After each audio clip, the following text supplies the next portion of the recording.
do you live? You don't live on the U.S. side. You live on the TJ side. I've been living in Tijuana for, 2012, March 2012, I moved to Tijuana. I lived in an apartment in Cacho now, and there used to be nothing around there, and now there's bars, there's buildings, there's all this. Well, Cacho was an expensive area.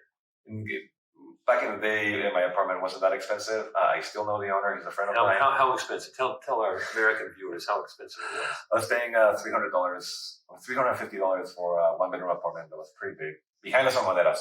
So the famous taco spot, Las Amaderas, where Anthony Bourdain was, my kitchen had a window that faced that tacos. So every once in a while, if I opened the window, like all the taco smell would go inside. I'm like, I'm not cooking. I'm not cooking tacos. And now you're living near Parque Teniente Guerrero, which is near Zona Norte, but it's in the downtown. It's still Zona Norte. What is Zona Norte? It's still Zona Norte, but it's like the perimeter of Zona Norte. Okay, Zona Norte, for those who don't know, is the red light district of Tijuana. And I think it's pretty safe myself. A little noisy at night. I'm more scared of cops than of petty crime in Zona Norte.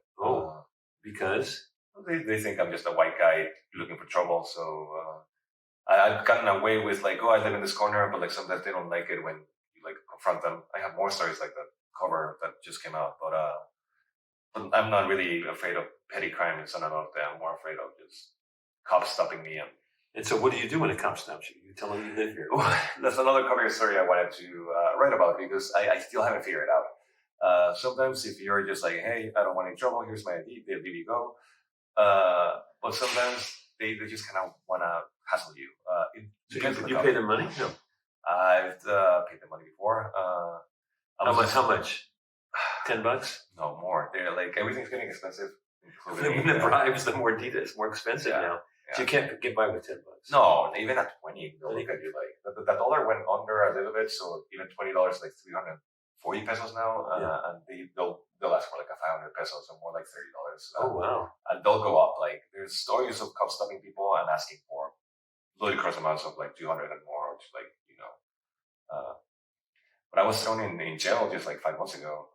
5 months ago? Yeah, I was gonna write about it, and then I kind of started the article, and then it kind of dwindled, and then I pitched to the editor, to Matthew Licona, because I had a streak of just bad incidents with the cops. Oh. So in Mexicali, I had a bad incident with the cop. In Tijuana, I had like 3 incidents with the cops, and like that's after like 8 years of like not. Maybe it's your man bun.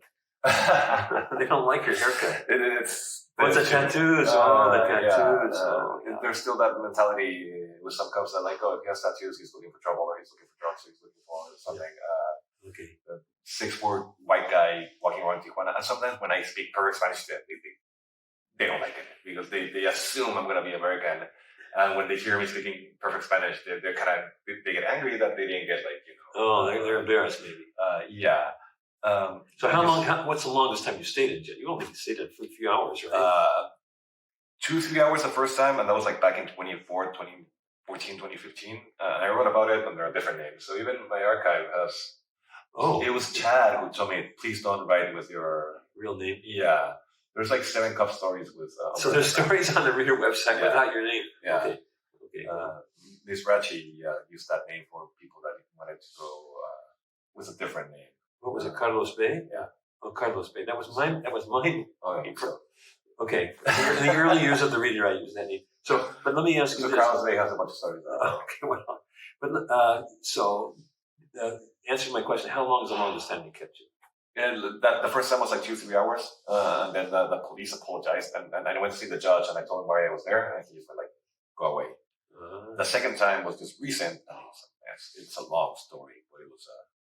But I stayed there for like 20 minutes. I was dating this girl that like. She was waiting for you? No. The cop wanted to take her car. And I was just like, you're not taking her car because she didn't even do anything wrong. The cop told us that she double parked, but she was picking me up. So she never even parked. And the cop was just like, you pointed out something that she wasn't going to turn around. The cop just made up stuff. And the girl spoke Spanish, and she's from San Diego. And I just like stood my ground. I was just like, and I started recording the cop. They don't like that. They hate that. So he saw me recording. He's like, oh, you're recording me? I'm going to throw you in jail. Wow. I got thrown in jail basically for like standing my ground. I saw the judge too, and the judge was just like, "Yeah, he can record you. You can." And then I could tell the cop just wanted to put me in jail just to scare me. And he did for a second. I was like, "Whoa."